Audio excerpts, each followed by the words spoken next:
Well said. Sari, I don't know timing wise if we have time for another question, or I know there's a lot of people that want to ask questions, so I don't want to monopolize it. I see a lot of questions. So I'm going to continue being a part of the conversation. Judy, thank you for your time. But Sari, I'll let you take it from here. Yeah, that was such a wonderful conversation. And thank you for sharing such a personal story and bringing it into and bringing it back into media literacy, even though it's such a personal story. So we have so many questions in the chat. We have time for two. So I'm going to start with Catherine's. Catherine Vaughn asks, how do journalists on a national level deal with news fatigue? She goes on to ask, her follow-up question is that she watches her hometown paper editor boss struggle with it. And then she says, as a teacher, I feel like it would be similar to teacher burnout. So I guess the general question is, how do journalists on a national level deal with this news fatigue that people are feeling even at the local level? It's such a great question, because we do go through periods in our history, in our current lives and in our history, where it feels like we're on what is it, the proverbial wheel, where there'll be some fight going on in the Congress, for example, over healthcare or over aid for the coronavirus. And then the same thing will happen a week later and a week later and a week later. There'll be the same squabbles between the White House and the Democrats, or between the Republicans in the Senate and the Democrats in the House, and so on. And you do feel that you are hearing the same news over and over again. I know I used to feel that way for the longest time, about news out of the Middle East. I hate to say this, but there would be some sense that peace was in the offing. There would be an agreement that the two sides or three sides would be working on, and then it would all fall apart. And I felt like we would be walked up to the brink of an agreement so many times, and we covered it seriously. We would interview all the people involved. We would take it, as I say, seriously, but then it wouldn't turn out. And you almost got to the point where you thought, is it ever going to work out? Is it ever going to work out? And of course, here we are all these years later, and we're still waiting. There's been some advancement toward peace, but ultimately the Palestinians are still waiting.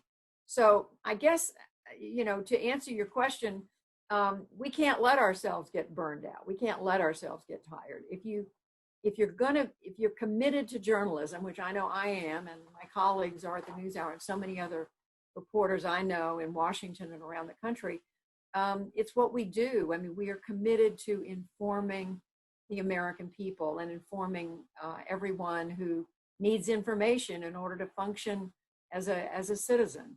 And that's a big job. It's a lot of responsibility on us to get it right, to get it to be thorough, to put, as I said earlier, put it in context. So we can't get tired of it, despite the fact that sometimes it feels like we're looking at the same thing over and over again. So Catherine, it's a great question. And I'm going to admit I'm human. And so sometimes I feel like I've seen this movie before and I can almost predict the outcome, but it's incumbent on us.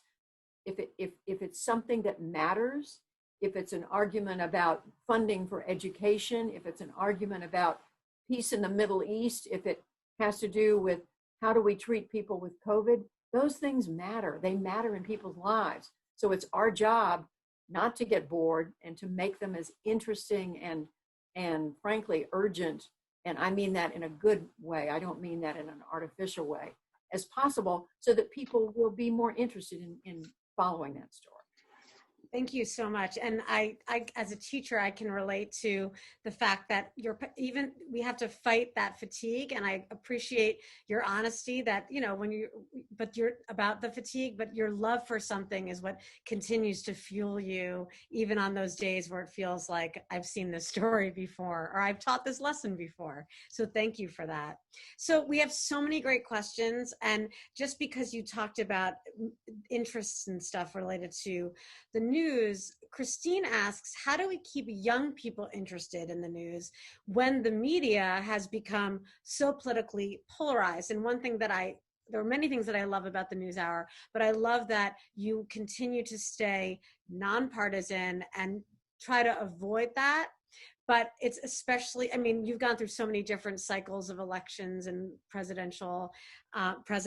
different presidents, but I think that's an interesting question in terms of how do we keep young people interested especially during these polarized times again? Well, one of the main ways we can is by not, I mean, to get back to the previous question, by not getting burned out, by not getting cynical, by not assuming that we have all the answers.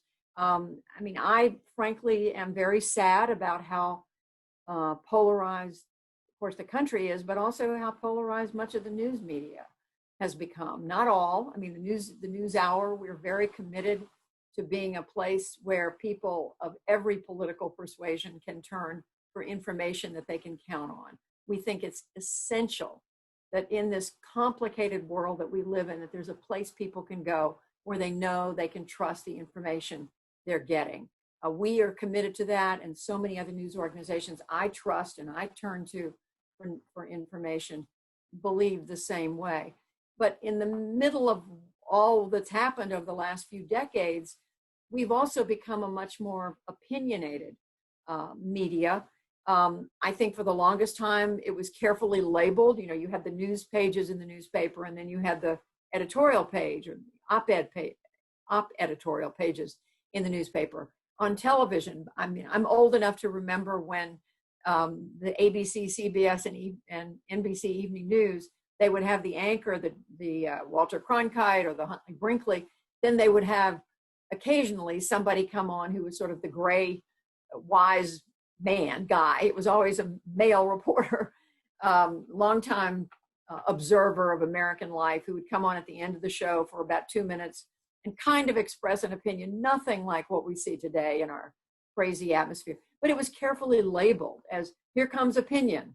And as long as it's labeled, I'm fine with it. What I have a problem with is when reporters end up sliding into more than analysis. I mean, I think there's a way to do analysis if you're a reporter who knows your stuff. But when you slide into, what do I think? What do I believe? What do I kind of want to have happen? You're no longer a reporter. And the key for me is making sure the public can tell the difference. And sometimes it's just not easy to do because reporters aren't straight.